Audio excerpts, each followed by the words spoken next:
안녕하세요. 행복체면사 청명입니다. 이제 2011년이 다 지나가고 있습니다. 새로운 2012년이 우리에게 벌써 다가온 것 같아요. 지난 한 해 동안 여러분들은 어떠셨나요? 슬픈 일, 속상한 일, 화나는 일, 가슴 아팠던 일, 즐거웠던 일, 성공했던 일, 여러 가지 일들이 있을 거예요. 이제 우리 2011년을 다 놔버리고 우리는 새로운 2012년을 이제 맞이해야 되겠죠? 과거는 그렇게 중요하지 않은 것 같아요. 어차피 과거는 흘러간 것이고 지나간 것이기 때문에 더 이상 과거를 돌아보는 게 아니라 우리는 우양우해서 우리의 현재와 미래를 향해서 나아가도 충분히 늦지 않는다. 우리는 그래요. 지금 하면 늦지 않을 거라 그러는데 지금 해야지 늦지 않는다. 나중에 하면 될까? 나중에 하겠다라고 하는 것은 결코 나중에도 하지 않겠다라는 의미가 담겨져 있는 것 같아요. 그래서 진정으로 나의 성공과 행복을 위해서라면 here and now, 지금 이 순간 우리는 마음을 잡고 그 마음을 잡은 마음에서 실제 행동을 하고 실천하면서 내 삶의 성과를 만들어내는 것이다. 그랬을 때 우리의 삶이 좀 더 성공적이고 행복하고 결과적으로는 창조적인 자기주도 삶이 만들어지지 않을까, 그렇게 생각을 합니다. 오늘 잠깐 이 시간에는 제가 어떤 이 부모를 위한 자녀 교육이라는 어떤 타이틀을 한번 달아봤어요. 요즘 특히 청소년들의 어떤 그 문제들이 많아요. 부모 입장에서는 우리 그 자녀분들이 말도 잘 안 듣고 공부도 잘 안 하고 그래서 많이 속상해요.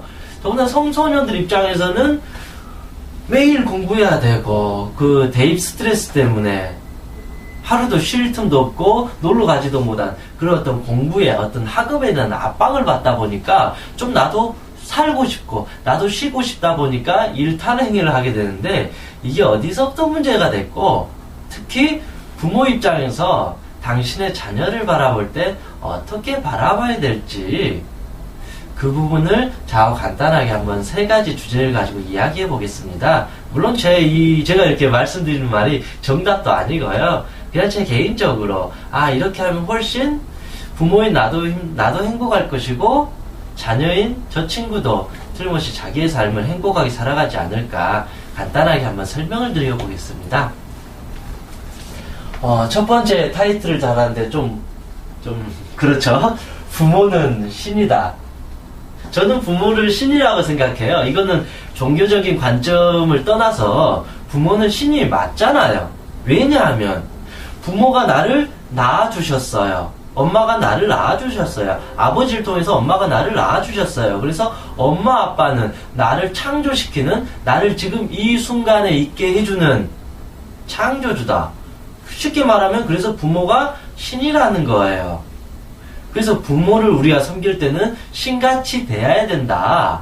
신처럼 우리가 항상 공경하면서 고맙습니다, 감사합니다, 이런 신처럼 우리가 대하는 자세도 필요하다. 그러나 더욱 중요한 것은 부모가 신이라면 부모는 당신의 자녀에게 있어서는 신이다.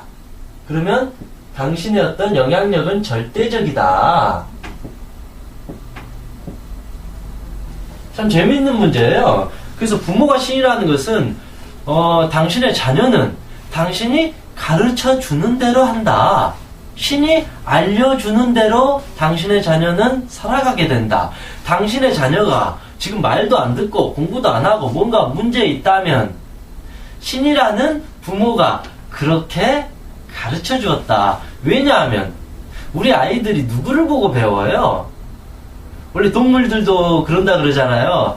딱 뱃속에서 태어나서 처음으로 이게 본 사람, 본 물체, 본 무언가를 자기의 엄마처럼 인식을 해버린 것처럼 우리도 우리 엄마 뱃속에 딱 태어나자마자 가장 먼저 보는 게 엄마이자 또 아빠이잖아요. 물론 산부인과 의사는 다른 별개의 문제고요.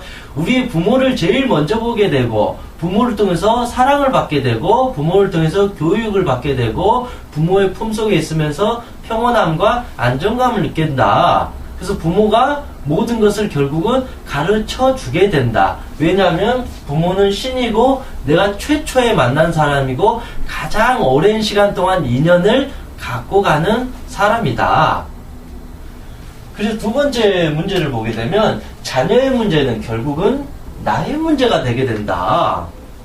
가끔씩 어떤 부모님들이 그래요. 아, 우리 딸이 우울증에 걸린 것 같아요. 애가 말도 안 하고 애가 소심하고 이상해. 엄마하고 대화를 하려고 하지 않아요. 그렇게 어머니가 속상해 하는데 그 어머니하고 대화를 하다 보니까 어머니가 저는 우울증 있는 것 같아요. 어머니가 소심하네요. 아니면 어머니가 당신의 자녀분에게 말할 틈을 주지 않았나요? 그러면서 이야기를 해보니까 그 어머니가 어릴 적부터 그 딸에게 이렇게 교육을 한 거예요. 애가 조금만 말을 하려고 하면 너 그거 틀렸어. 그거 잘못됐어. 그거 아니야. 그렇게 하는 거 아니야. 말하지 마. 네 말하는 거 지금 잘못됐어. 이런 식으로 아이에게 말을 못하게 어릴 적부터 교육을 시켰어요. 그러니까 아이는 자꾸 소심해지고 위축되고 그러면서 우울증 현상이다 보니까 엄마가 말하라 그래도 말을 잘 못해요. 왜냐하면 또 엄마가 말하지 마라 그럴 것 같고 너 잘못됐다. 너 틀렸어. 너 그러면 안 돼. 그런 식으로 자식이 어떤 하고자 하는 어떤 마음이나 그 말할 기회를 주지 않는다. 그러다 보니까 그 친구는 학교 가서도 친구들한테도 말을 잘 못해요. 조금만 자기 의견을 표현하려고 하면 마치 잘못될 것 같은 어릴 적의 부정적 최면현상. 이미 그렇게 뇌나 마음이 인지를 하다 보니까 친구들 앞에서도 자유롭게 말하는 연습을 못하게 된다. 그러다 보니까 결국 선생님하고의 관계에서도 어색해지는 거예요. 선생님한테 자유롭게 말을 못하게 되는. 그게 결국 사회성 부족으로 가게 된다. 그래서 결국은 모든 게 부모가 가르쳐주는 대로 배운다. 참 재밌는 게 있는데요. 그래서 부전, 자전, 모전, 여전. 그래서 모든 게 따라간다. 부모가 우울증 때문에 힘들어해가지고 자신의 삶을 사랑하지 못하고 계속 하소연만 하게 되는 부모 밑에는 그 자식 또한 당연히 우울증이 생겨요. 성격 예민해지고 소심해지고 사람 만나는 것을 두려워하고 또 정말 웃긴 게 부모가 발표 불안이 있다. 사람들 앞에서 말하는 것을 공포스러워한다. 그러면 그 부모는 자식한테 그를 결국 가르칠 수밖에 없어요. 왜냐하면 그런 어떤 부모의 어떤 습관, 행동, 말투가 결국은 계속 자식에게 전달되니까 자식도 자유롭지를 못하다 보니까 어느 순간 학교에서 발표 공포증을 경험하게 된다. 이런 사례들은 아마 제가 설명하지 않아도 여러분들이 다 아실 거예요. 결국은 모든 것을 부모로부터 자식은 배울 수밖에 없다. 그래서 당신 자녀의 문제가 있다라면 그거는 틀림없이 부모의 문제가 있다. 당신 자녀가 불면증이 있다 그러면 결국은 그것 또한 부모하고도 연결된다. 그래서 중요한 게 당신 자녀의 문제를 고치고 싶고 우리 아이가 행복해지기를 원한다라면 내가 먼저 행복해야 되고 내가 먼저 변해야 된다. 그런데 우리는 잘 그렇게 하질 못해요. 나는 문제 없는 것 같은데 내 아들 때문에 내가 문제가 있어요. 내 아들 때문에 내가 속상해요. 내 딸 때문에 속상해요. 그것도 틀린 말은 아니지만 결과적으로 원인점을 찾아가다 보니까 결국은 나로부터 시작해서 그것이 내 자식들에게도 연결됐다. 그걸 우리는 틀림없이 알아야 돼요. 그런데 제가 만나본 어떤 그 부모님들을 상담을 하면서 참 웃긴 게 우리 아들만 공부 잘하면 우리 집안 행복해질 거예요. 얘 때문에 지금 제가 속상해서 우울증 걸린 겁니다. 우리 딸이 말을 안 들어가지고 제가 힘들어요. 우리 딸만 잘하면 우리 집은 지금 아무 문제 없고 행복해요. 라고 말씀을 하시는데 결국은 내가 먼저 변해야 된다. 내가 변해가지고 내가 행복해지고 내가 즐거워지면 그 즐거운 마음에 따라서 당신의 자녀, 아들, 딸도 그걸 배운다. 내가 즐거워야지 내 아들도 행복하고 내가 행복해야지 내 딸도 같이 행복해질 수 있기 때문에 내가 먼저 행복해지는 어떤 마음을 공부하고 나를 사랑해야 되지 않을까. 전 그렇게 생각을 합니다. 왜냐하면 내가 변하지 않으면 결코 자식도 변하지 않아요. 그리고 마지막으로 행복지수가 최하위다. 청소년들의 행복지수가 세계 최하위래요. OECD 국가에서. 그만큼 우리나라 초등학교, 중학교, 고등학생, 대학생들이 어찌 보면 이 세상에서 가장 불행하게 살아가고 있다. 우리나라가 세계 10대 경제 대국임에도 불구하고 가장 불행한 삶이다. 그런데 우리가 살아가는 목적이나 이유가 뭘까요, 여러분? 전 사람들한테 한번 물어봐요. 여러분 살아가는 목적이 뭔가요? 어떤 사람은 저는 돈을 많이 버는 게 목적입니다. 그래요? 그럼 당신은 왜 돈을 많이 벌려고 하시나요? 그럼 잠깐 생각해요. 내가 왜 돈을 많이 벌려고 하지? 맞다. 저 행복해지고 싶어서, 자유롭고 싶어서 저 돈을 많이 벌고 싶어요. 그럼 당신은 돈을 많이 벌고자 하는 것은 행복해지고 싶어서 그러네요. 또 다른 사람들 뭐래? 당신은 살아가는 이유가 목적이 뭘까요? 저는 명예를 갖고 싶어요. 저는 성공하고 싶어요. 그래요? 명예를 갖고 싶고 왜 성공을 하고 싶어 하나요? 그럼 또 잠시 생각해요. 내가 왜 성공하고 싶어 하지? 왜 명예를 갖고 싶어 하지? 맞다.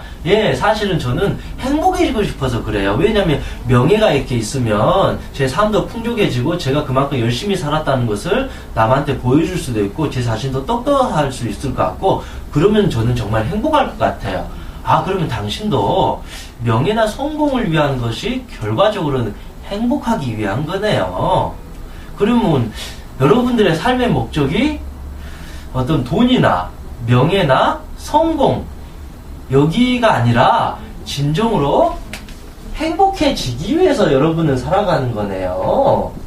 그럼 우리의 정말 최고의 목적이자 목표는 바로 행복이라고도 할 수 있겠네요. 그래서 우리의 돈이나 명예나 권력 이러한 것들은 행복을 위한 하나의 수단이군요. 이게 수단이 되게 된다는 의미예요.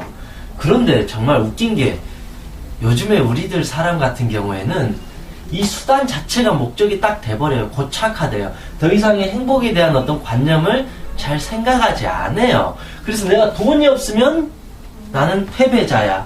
난 쓰레기야. 아무것도 할 수 없어. 내가 명예가 없으면, 내가 권력이 없으면 그런 식으로 우리가 자꾸 물질 세상에 물들어버리고 물질만이 최고라는 생각 속에 빠져버려요.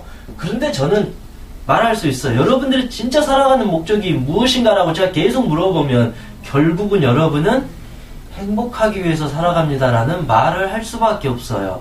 이건 왜냐하면 우리 인간이란 자체는 행복하고 싶은 것을 갖고 타고났어요. 그 행복의 의미는 여러 가지 의미로 또 제가 설명할 수 있지만 가장 기본적인 하나는 우리는 자유로워지길 원해요.